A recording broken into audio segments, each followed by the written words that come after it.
토요일 새벽 하나님의 말씀은 역대하 10장 1절부터 5절, 12절부터 15절 말씀입니다. 르호보암이 세겜으로 갔으니 이는 온 이스라엘이 그를 왕으로 삼고자 하여 세겜에 이르렀음이더라. 느밧의 아들 여로보암이 전에 솔로몬 왕의 낯을 피하여 애굽으로 도망하여 있었더니 이 일을 듣고 여로보암이 애굽에서부터 돌아오매 우리가 사람을 보내어 그를 불렀더라. 여로보암과 온 이스라엘이 와서 르호보암에게 말하여 이르되 왕의 아버지께서 우리의 멍에를 무겁게 하였으나 왕은 이제 왕의 아버지께서 우리에게 시킨 고역과 매운 무거운 멍에를 가볍게 하소서. 그리하시면 우리가 왕을 섬기겠나이다. 르호보암이 그들에게 대답하되 3일 후에 다시 내게로 오라 하매 백성이 가니라. 3일 만에 여로보암과 모든 백성이 르호보암에게 나왔으니 이는 왕이 명령하여 이르기를 3일 만에 내게로 다시 오라 하였습니다. 왕이 포악한 말로 대답할세 르호보암이 원로들의 가르침을 버리고 젊은 신하들의 가르침을 따라 그들에게 말하여 이르되 내 아버지는 너희의 멍에를 무겁게 하였으나 나는 더 무겁게 할지라. 내 아버지는 가죽 채찍으로 너희를 치셨으나 나는 전갈 채찍으로 치리라 하니라. 왕이 이같이 백성의 말을 듣지 아니하였으니 이 일은 하나님께로 말미암아 난 것이라. 여호와께서 전에 실로 사람 아히야로 하여금 느밧의 아들 여로보암에게 이르신 말씀을 응하게 하심이더라. 아멘. 여러분에게 왕하면 떠오르는 이미지는 무엇입니까? 아마도 많은 사람들이 강력한 힘과 카리스마로 사람들을 이끌고 높은 자리에서 군림하는 모습을 떠올릴 것입니다. 그것이 세상이 말하는 성공한 리더의 모습이기 때문입니다. 그러나 성경은 우리에게 전혀 다른 왕의 모습을 보여줍니다. 바로 예수님이십니다.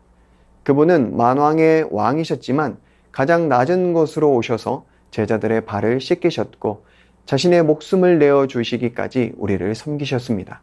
이것이 바로 하나님 나라의 원리입니다. 하나님 나라의 리더십은 힘과 권력으로 군림하는 것이 아니라 사랑으로 섬기는 것입니다. 내가 통치자가 아니라 하나님이 통치자이심을 인정하는 것입니다. 오늘 본문에 등장하는 르호보암의 비극은 하나님 나라의 원리를 잃어버렸을 때 어떤 일이 일어나는지를 보여줍니다. 르호보암은 하나님 나라를 이루기 위해 왕이라는 직분을 물려받았습니다. 하지만 그 직분을 통해 세상의 왕처럼 행사하려 했습니다. 이것은 그의 아버지 솔로몬이 저질렀던 실수의 반복이었습니다. 그 결과 이스라엘은 남과 북으로 나누어지는 아픔을 경험하게 되었습니다. 오늘 말씀을 통해 우리의 삶을 돌아보기를 원합니다. 나는 내 삶의 자리에서 세상의 왕처럼 살고 있는지 아니면 하나님을 왕으로 모시고 살고 있는지 돌아보는 은혜가 있기를 소망합니다. 3절에서 4절 말씀을 보면 온 이스라엘 백성이 새로운 왕 르호보암을 찾아와 간절히 호소합니다.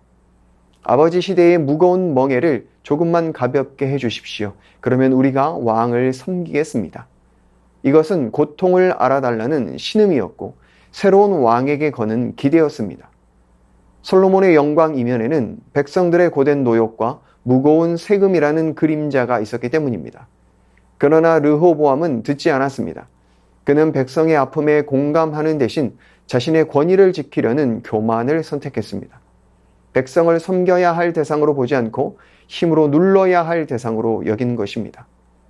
우리는 어떻습니까? 나의 불안함과 자존심 때문에 가장 가까운 이들의 아픔을 외면하고 있지는 않습니까? 가정에서, 교회에서, 직장에서 나의 자리를 지키기 위해 누군가의 신음소리를 못 들은 척하고 있지는 않습니까? 진정한 힘은 굴림이 아닌 섬김에서 나온다는 사실을 기억하기를 원합니다. 예수님처럼 상대방의 자리에까지 내려가 그의 아픔을 들어줄 때 비로소 마음을 얻고 사람을 얻는 것입니다. 르호보암은 고민에 잠겼습니다. 그의 앞에는 두 가지 길이 있었습니다. 원로들은 사랑과 섬김이라는 하나님 나라의 길을 제시했습니다. 선한 말로 다스리십시오. 마음을 얻으십시오. 이것이 지혜입니다. 그러나 젊은 신하들은 힘과 포갑이라는 세상의 길을 부추겼습니다. 더 강하게 누르십시오. 전갈채찍으로 당신의 힘을 보여주십시오. 세상의 왕은 자신의 힘을 증명하는 데 집착합니다. 얼마나 강력한지, 얼마나 높은 자리에 있는지를 과시해야만 자신의 존재 가치를 확인합니다. 르호보암도 이 유혹에 넘어갔습니다. 그는 전갈채찍이라는 말을 통해 자신의 힘을 과시하고 싶었습니다. 그러나 하나님 나라의 백성은 자신의 힘을 과시하는 것이 아니라 겸손히 하나님의 지혜를 구하는 자입니다. 솔로몬이 왕이 되었을 때 처음 구했던 것이 바로 듣는 마음, 즉 지혜였습니다. 하지만 그의 아들 르호보암은 그 지혜를 구하지 않고 눈에 보이는 힘을 선택했습니다. 우리가 문제에 부딪혔을 때 우리의 첫 번째 반응은 무엇입니까? 내 목소리를 더 높여 이기려는 것입니까? 아니면 한 걸음 물러서서 하나님께 지혜를 구하고 성숙한 이들의 조언에 귀를 기울이는 것입니까? 힘을 과시하려는 유혹을 이기고 하나님의 지혜를 선택하는 것이 바로 하나님 나라의 백성이 가는 길입니다. 세상 왕의 궁극적인 목적은 자기 나라를 건설하는 것입니다. 자신의 이름, 자신의 업적, 자신의 영광을 세우는 것이 목표입니다. 르호보암 역시 마찬가지였습니다. 그는 하나님의 나라를 어떻게 세울까 고민하는 것이 아니라 내 왕국을 어떻게 견고히 할까만 고민했습니다. 그는 하나님께서 자신을 이스라엘의 왕으로 세우신 목적, 즉 하나님의 공의와 사랑을 실현하는 대리 통치자라는 소명을 잊었습니다. 그가 자기 뜻을 세우는 데 혈안이 되어 있었기에 그는 모든 사건 배후에 있는 하나님의 뜻을 전혀 볼 수 없었습니다. 15절은 이 일은 하나님께로 말미암아 난 것이라 라고 증언합니다. 그는 자기 의지로 왕국을 세우고 있다고 착각했지만 실제로는 하나님의 심판 계획을 이룬 도구로 전락하고 말았습니다. 이것이 자기 뜻을 세우려는 모든 세상 권력의 비극적인 종말입니다. 우리의 삶의 목적은 무엇입니까? 내 이름, 내 성공, 내 만족이라는 나의 나라를 건설하는 것입니까? 아니면 내 삶을 통해 이 땅에 하나님의 나라가 임하게 하는 것입니까? 하나님 나라의 백성은 자기 뜻을 십자가에 못 박고 기꺼이 하나님의 뜻을 섬기는 사람입니다. 르호보암의 실패는 단순히 어리석은 선택의 결과가 아니었습니다. 그것은 하나님 나라의 본질을 잃어버린 리더의 예견된 비극이었습니다. 그는 공감 대신 굴림을, 지혜 대신 힘을, 하나님의 뜻 대신 자기 뜻을 선택했습니다. 이 모습은 오늘 우리 모두에게 도전합니다. 우리는 왕 같은 제사장으로 부름받은 존재들입니다. 우리는 가정에서, 직장에서, 교회에서, 세상 속에서 하나님 나라를 대표하는 작은 왕들로 살아가도록 부름받았습니다.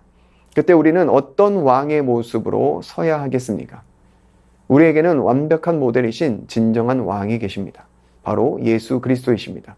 그분은 만물의 주인이시지만 우리를 위해 인간의 몸을 입으셨고 모든 능력을 가지셨지만 십자가의 미련한 길이라는 지혜를 택하셨으며 자기 뜻이 아닌 오직 아버지의 뜻을 이루기 위해 목숨을 버리셨습니다. 그 사랑과 섬김을 통해 우리를 다스리시고 무너졌던 하나님 나라를 다시 세우셨습니다. 오늘 이 새벽 세상의 왕처럼 살았던 우리의 모습을 회개하고 우리의 참된 왕이신 예수 그리스도의 뒤를 따르기로 결단하기를 원합니다. 힘으로 군림하는 대신 사랑으로 섬기고 내 뜻을 내세우는 대신 하나님의 뜻에 순종함으로 우리가 있는 모든 곳에서 하나님의 나라를 세워가는 우리 모두가 되기를 주님의 이름으로 축원합니다. 이 시간 말씀 의지하여 함께 기도하겠습니다. 만왕의 왕 되신 주님 감사합니다. 오늘도 내 삶의 왕은 하나님이심을 고백하며 살아가게 하옵소서. 주위에 있는 연약한 자들의 소리에 귀를 기울이고 아픔에 동참하며 사랑으로 섬기게 하옵소서.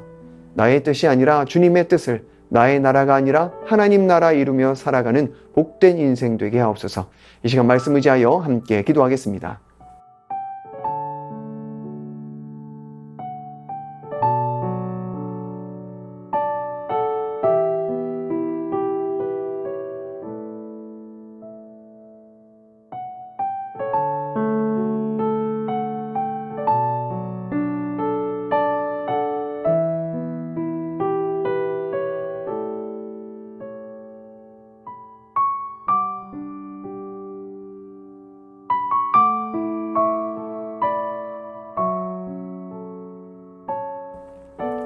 계속해서 나라와 민족과 열방을 위해서 기도하겠습니다.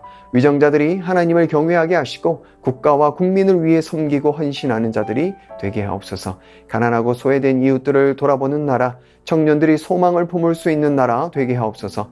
전쟁과 가난, 폭력과 억압 속에서 신음하는 열방을 불쌍히 여기시고 주님의 평화가 열방 가운데 넘쳐 흐르게 하옵소서. 계속해서 나라와 민족과 열방을 위해서 함께 기도하겠습니다.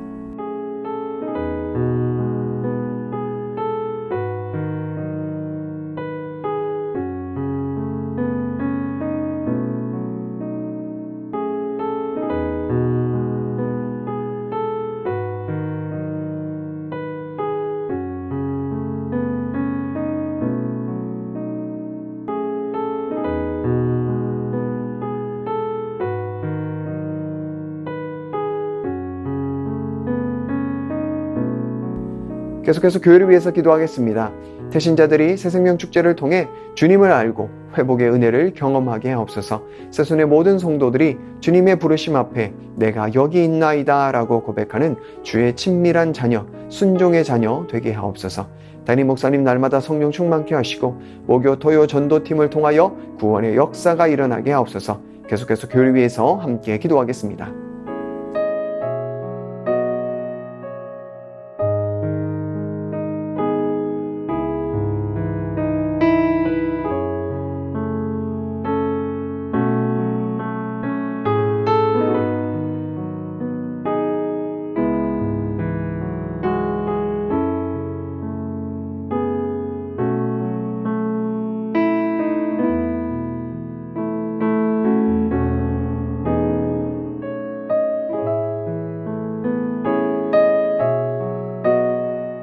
마지막으로 선교사님과 환우들을 위해서 기도하겠습니다.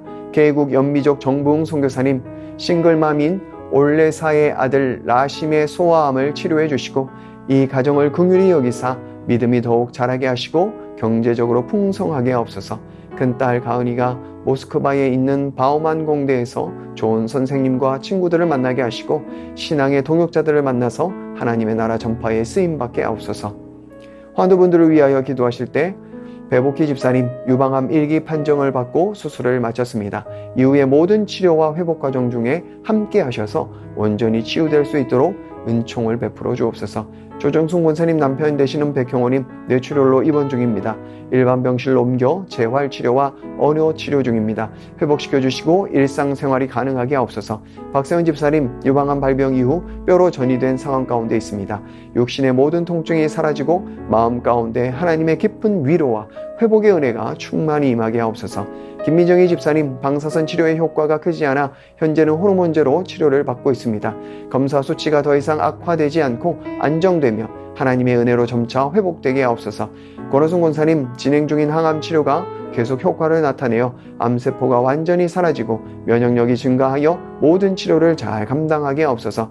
노성빈 형제님 크론병으로 8주에 한 번 주사제 치료를 하고 있습니다. 부작용이 생기지 않도록 보호하여 주시고 소장의 모든 염증이 사라지게 하옵소서.